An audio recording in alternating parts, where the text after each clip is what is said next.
मिरजेत मंगळवार पेठेत चर्चजवळ पूर्व वैमनस्यातून तरुणांच्या 2 गटात हाणामारी झाली। दरम्यान गावठी पिस्तुलातून गोळीबार करत सलून दुकानाची मोडतोड करण्यात आली आहे। या घटनेमुळे शहरात खळबळ उडाली। या प्रकरणी पोलिसांनी दोघांना ताब्यात घेतले। वडार गल्लीत तरुणांच्या जुन्या वादातून ही घटना घडली आहे। मिरजेतील मंगळवार पेठ येथे चर्च समोरील वैभव यादव यांच्या सलून दुकानात रोहन कलकुटगी हे गेले होते। त्याचवेळी गणेश कलकुटगी यांनी रोहन कलकुटगीकडे पाहून त्याच्याबरोबर वाद घातला आणि हवेत गोळीबार केला। रोहन यांनी दुकानातील साहित्य त्यांच्या अंगावर फेकलं। गोळीबाराच्या आवाजाने दुकानासमोर गर्दी होऊ लागली।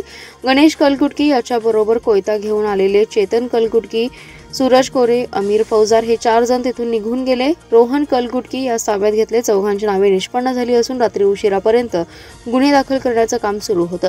मंगळवार पेठेतील चर्च समोर वैभव यादव यांच्या सलून दुकानात रोहन कलकुटगी हा गेला होता। रोहन सलून दुकानात गेल्याचं समजल्यानंतर गणेश कलकुटगी तसेच चेतन कलकुटगी, सुजय कोरे, अमीर फौजार हे सर्वजण कोयता घेऊन गेले। सलून दुकानात असलेला रोहन कलकुटगी याच्याकडे पाहून गणेश कलकुटगी याने वादावादी करून हवेत गोळीबार केला। गोळीबार करत असल्याचं पाहून रोहन कलकुटगी याने बचावात्मक पवित्रा घेत दुकानातील खुर्ची व साहित्य गणेश याच्या दिशेने फेकू लागला। तोपर्यंत मोठी गर्दी झाली। गणेश कलकुटगी, चेतन कलकुटगी, सूरज कोरे आणि अमीर फौजार हे 4 जण व अज्ञात 2 जण तिथून निघून गेले। पोलिसांना याची माहिती मिळताच पोलीस घटनास्थळी दाखल झाले। परिसराची पाहणी केली। रोहन कलकुटगी याला पोलिसांनी ताब्यात घेतला असून कसून चौकशी सुरू आहे। काँग्रेस पक्ष दिशाहीन झालाय। आम्ही विरोधी पक्षात असतानाही देशहिताची लाईन कधी सोडली नाही। ज्यांना काम करायचंय त्यांना आपलं भवितव्य त्यासाठी दिसत नाही। कुणाचा पायपोस कुणाच्यात नाही। काँग्रेसचे मदन भाऊ यांच्यावर अन्याय केला, मात्र भाजपमध्ये योग्य काळजी घेऊन संधी दिली जाईल असे आश्वासन मुख्यमंत्री देवेंद्र फडणवीस यांनी भाजपमध्ये प्रवेश केलेल्या काँग्रेस नेत्या जयश्रीताई पाटील यांना दिले। मुंबईत काँग्रेस नेत्या जयश्रीताई पाटील यांच्यासह कार्यकर्त्यांनी मुख्यमंत्री देवेंद्र फडणवीस यांच्या उपस्थितीत प्रवेश केला। यावेळी जिल्ह्याचे पालकमंत्री चंद्रकांत दादा पाटील, प्रदेशाध्यक्ष चंद्रशेखर बावनकुळे, आमदार सुरेश खाडे, सुधीर गाडगे, जिल्हाध्यक्ष सम्राट महाडिक, शहर जिल्हाध्यक्ष प्रकाश ढंग, शेखर इनामदार, समित कदम यांच्यासह पदाधिकारी उपस्थित होते। मुख्यमंत्री फडणवीस म्हणाले, काँग्रेस नेत्या जयश्रीताई पाटील यांनी भाजप प्रवेशासाठी पालकमंत्री चंद्रकांत दादा पाटील यांनी स्वतः चर्चा करून त्यांचं म्हणणं ऐकून घेतलं। जयश्रीताई भाजपमध्ये आल्यावर त्यांचा योग्य निर्णय झाला पाहिजे असं त्यांचं म्हणणं होतं। त्यानुसार जयश्रीताई पाटील यांच्यासह त्यांच्या कार्यकर्त्यांनी भाजप प्रवेश केला आहे। आपण आता भाजप परिवारामध्ये सहभागी झाला असून त्यांचं स्वागत आहे। येथे परिवारासारखी वागणूक सर्वांना दिली जाईल। जयश्रीताई यांच्यासह कार्यकर्त्यांची योग्य काळजी घेतली जाईल। ज्या ज्या ठिकाणी व्यक्ती निश्चित वाटते त्या ठिकाणी संधी देणं आमचं कर्तव्य आहे। त्याबाबत प्रदेशाध्यक्ष बावनकुळे आणि ज्येष्ठ नेते चंद्रकांत दादा पाटील यांच्याकडून निर्णय घेतला जाईल असं आश्वासन दिले। एखाद्यावर आरोप करायचे, त्याला जेरीस आणून पक्षात प्रवेश घ्यायचा, याच्या राजकारणात नवीन पद्धत निर्माण झाली आहे। देशात अनेक स्थित्यंतरे आली, पण कृष्णाकाठची माणसं विचाराला पक्की होती। या सर्वांनी विचारांची कास कायम धरून ठेवली आहे आणि त्याच पद्धतीने काम केलं। त्याच विचारांनी सर्वांनी पुढे जायला हवं होतं, पण आता परिस्थिती बदलली आहे। त्यामुळे काही वेगळे निर्णय होतात, त्यावर मी काही बोलणार नाही असं परखड मत राष्ट्रवादी शरदचंद्र पवार पक्षाचे प्रदेशाध्यक्ष जयंत पाटील यांनी व्यक्त केलंय। सांगलीत पत्रकारांशी ते बोलत होते। काँग्रेसच्या निलंबित नेत्या जयश्रीताई पाटील यांच्या भाजप प्रवेशाबाबत विचारले असता ते म्हणाले, सर्वांनाच सत्तेत जायची घाई आहे। जयश्रीताईंना त्यांच्या नव्या पक्षासाठी शुभेच्छा। लोकसभा विधानसभा निवडणुकात आम्ही प्रामाणिकपणे आघाडीच्या उमेदवारांचं काम केलं। महाविकास आघाडी म्हणून ते रास्तच होतं। काही लोकांचा माझ्याविषयी त्यावेळी गैरसमज झाला, पण मी केलेलं काम चुकीचं आहे असं म्हणणार नाही। मी माझ्या पक्षातच आहे, पक्षाची भूमिका मांडतो आहे असंही ते यावेळी बोलताना म्हणाले। दरम्यान जबरदस्तीने धर्म परिवर्तन होत असेल तर ते योग्य नाही, त्यास विरोधच आहे। ऋतुजा रोजगे प्रकरणात असे काही पुरावे असतील तर ते पोलिसांनी पुढे आणले पाहिजेत, असं होणं योग्य नाही। पोलिसांनी खुलासा करणं गरजेचं आहे। धर्मांतराला लगाम घालण्याबाबत अनेक कायदे आहेत असंही आमदार पाटील यांनी यावेळी बोलताना सांगितलं। महापालिकेच्या घरपट्टी विभागाकडील निवृत्त लिपिकाकडे 36 लाख रुपयांची बेहिशोबी मालमत्ता आढळून आली। सांगली लाचलुचपत प्रतिबंधक विभागाच्या चौकशीत हा प्रकार उघडकीस आलाय। बुधवारी संबंधित कर्मचाऱ्यासह त्याच्या पत्नीवर मिरज शहर पोलीस ठाण्यात गुन्हा दाखल करण्यात आला। नितीन भीमराव उत्तुरे व पत्नी वंदना नितीन उत्तुरे अशी गुन्हा दाखल झालेल्या दाम्पत्याचं नाव आहे। महापालिकेच्या मिरज कार्यालयाकडील घरपट्टी विभागात नितीन उत्तुरे हा लिपिक होता। तो 1990 मध्ये तत्कालीन नगरपालिकेत नोकरीस लागला। 2019 मध्ये उत्तुरे हे सेवानिवृत्त झाले। महापालिकेतील नोकरीच्या कालावधीत त्यांनी संपादित केलेल्या मालमत्तेबाबत लाचलुचपत प्रतिबंधक विभागाकडून चौकशी सुरू होती। या चौकशीत उत्तुरे यांच्या उत्पन्नापेक्षा 163% म्हणजे अधिक 35,16,192 इतकी रक्कम भ्रष्ट मार्गाने मिळवल्याचं निष्पन्न झालं। त्यासाठी त्याची पत्नी वंदना यांनीही हातभार लावल्याचं चौकशीत समोर आले। त्यानुसार दोघांवर भ्रष्टाचार प्रतिबंध अधिनियमानुसार मिरज शहर पोलीस ठाण्यात गुन्हा दाखल करण्यात आलाय। ही कारवाई लाचलुचपत प्रतिबंधक विभागाचे उपअधीक्षक अनिल कटके यांच्या पथकाने केली आहे। शेतकऱ्यांना आता कृत्रिम बुद्धिमत्ता म्हणजेच AI आणून शेतीमध्ये वापरायला सांगून शेतकऱ्यांना लुटू पाहत आहेत। वेगवेगळी संसाधने शेतकऱ्यांच्या गळ्यात मारून शेतकऱ्यांना कर्जबाजारी करण्याचं काम बारामतीची भानामतीने शरद पवारांनी सुरू केलंय। शेतकऱ्यांच्या लुटीविरोधात शेतकरी संघटना कोल्हापूर, सांगली, लातूर, नांदेडसह संपूर्ण महाराष्ट्रात जनजागरण दौरा करून शेतकऱ्यांचं प्रबोधन करणार असल्याची माहिती संघटनेचे अध्यक्ष रघुनाथदादा पाटील आणि शिवाजीराव नांदखिले यांनी दिली आहे। रघुनाथदादा म्हणाले, राज्य सरकारने वसंतदादा शुगर इन्स्टिट्यूट, राज्य bank, Baramati agriculture development trust या सर्वांनी मिळून महाराष्ट्रातील ऊस उत्पादक शेतकऱ्यांना कृत्रिम बुद्धिमत्तेचा वापरून ऊस उत्पादन वाढेल ही भूमिका मांडली। आतापर्यंत उत्पादन वाढवण्यासाठी शेतकऱ्यांनी पुष्कळ प्रयत्न करून व स्वतःच्या बुद्धिमत्तेचा वापर करून एकरी 120 ते 130 टनापर्यंत उत्पादन काढून दाखवले, परंतु साखर कारखान्यांनी उत्पादन खर्च इतकाही भाव उत्पादकांना दिला नाही। त्यामुळे सोसायट्या, बँका, पतसंस्था, खासगी सावकार यांच्या कर्जात शेतकरी अडकला। या शेतकऱ्यांना पुन्हा एकरी 50,000 रुपयांचं कर्ज देऊन वेगवेगळी साधने देऊन शेतकऱ्यांना कर्जबाजारी करण्याचं काम शरद पवारांनी केल्याचा आरोप त्यांनी यावेळी केलाय। महाराष्ट्रापेक्षा दारिद्र्यात असलेलं बिहार, उत्तर प्रदेश, कर्नाटक, आसाम, ओडिशा ही राज्ये आपल्या पुढे गेलेली आहेत। शेजारच्या कर्नाटक राज्याने, गुजरात, तेलंगणा, आंध्र प्रदेश या सर्वच राज्यांनी कितीतरी प्रगती केली आहे। महाराष्ट्राची अधोगती कशी काय झाली त्याला महाराष्ट्रातील सरकार जबाबदार असल्याची टीका शेतकरी संघटनेचे नेते रघुनाथदादा पाटील यांनी केली आहे। विटा शहरालगत असणाऱ्या खंबाळे गावच्या हद्दीतील वन विभागाच्या जमिनीवर ऑक्सिजन पार्क आणि निसर्ग पर्यटन स्थळ विकसित करण्यात येणार असून यासाठी 20,92,00,000 निधीचा आराखडा तयार करण्यात येणार आहे। या प्रकल्पास वनमंत्री गणेश नाईक यांनी तत्वता मंजुरी दिली आहे। या प्रकल्पामुळे विटा शहर आणि संपूर्ण मतदारसंघाच्या विकासात भर पडत असून एक नाविन्य आणि वैविध्यपूर्ण उपक्रम आपल्या परिसरात राबवला जाणार असल्याची माहिती आमदार सुहास बाबर यांनी दिली आहे। मुंबई येथे सह्याद्री अतिथीगृहावर वनमंत्री गणेश नाईक यांच्या अध्यक्षतेखाली झालेल्या बैठकीत हा निर्णय यावेळी घेण्यात आलाय।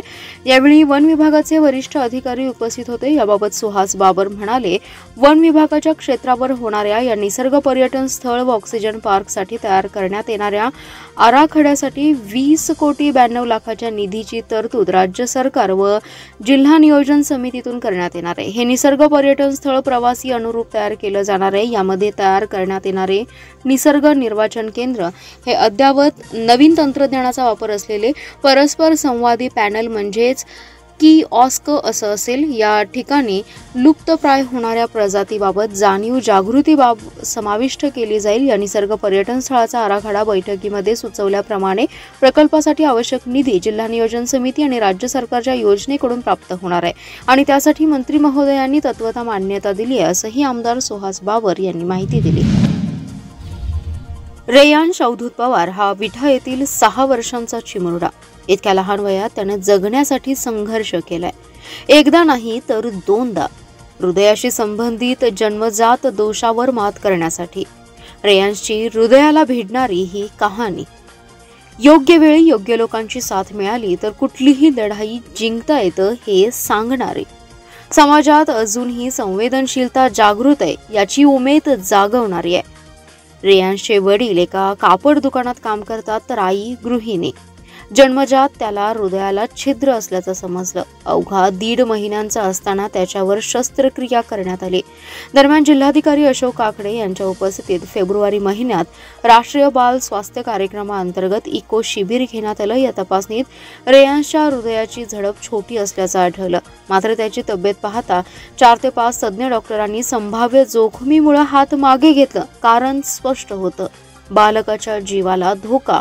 शिवाय सगळ्यात मोठा अडथळा होता तो आर्थिक निधीचा, कारण शस्त्रक्रियेसाठी खर्च 10 लाख रुपये होता। पवार कुटुंबियांसाठी ही रक्कम उभारणं पूर्णपणे अशक्य होतं। जिल्हा शल्य चिकित्सक विक्रमसिंग कदम यांनी राष्ट्रीय बाल स्वास्थ्य योजनेतून 1,75,000ची मदत तात्काळ मंजूर केली, पण उर्वरित 8,25,000चं काय असाही प्रश्न होता.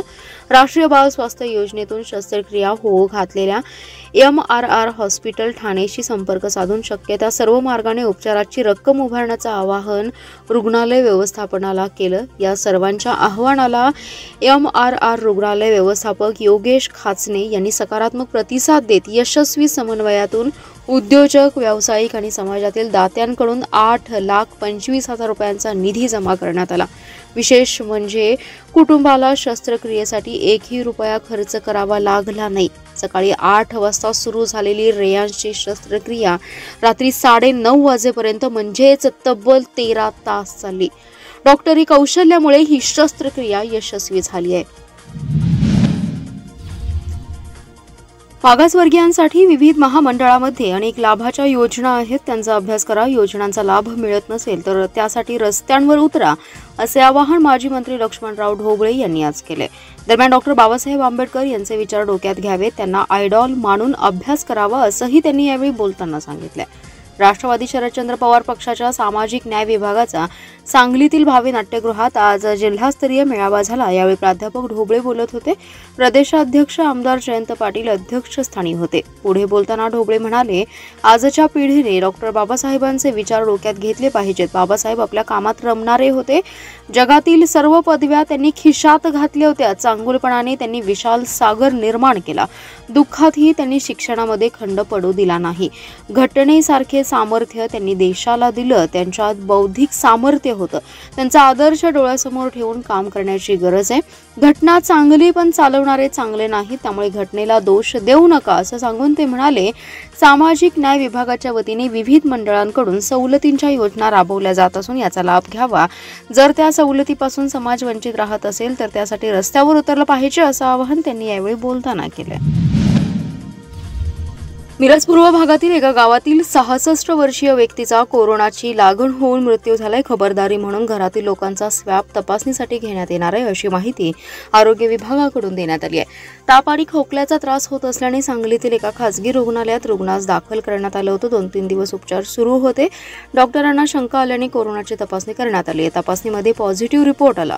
पुढील उपचारासाठी मिरज सिव्हिल हॉस्पिटलमध्ये दाखल करण्यात आलं होतं. उपचार सुरू असतानाच मंगळवारी रात्री रुग्णाचा मृत्यू झालाय. रुग्णास निमोनिया लागण सुद्धा झाली होती, अशी माहिती आरोग्य विभागाकडून देण्यात आली. दरम्यान जिल्हा परिषदेच्या आरोग्य विभागाला याची कल्पना देणं अपेक्षित होतं.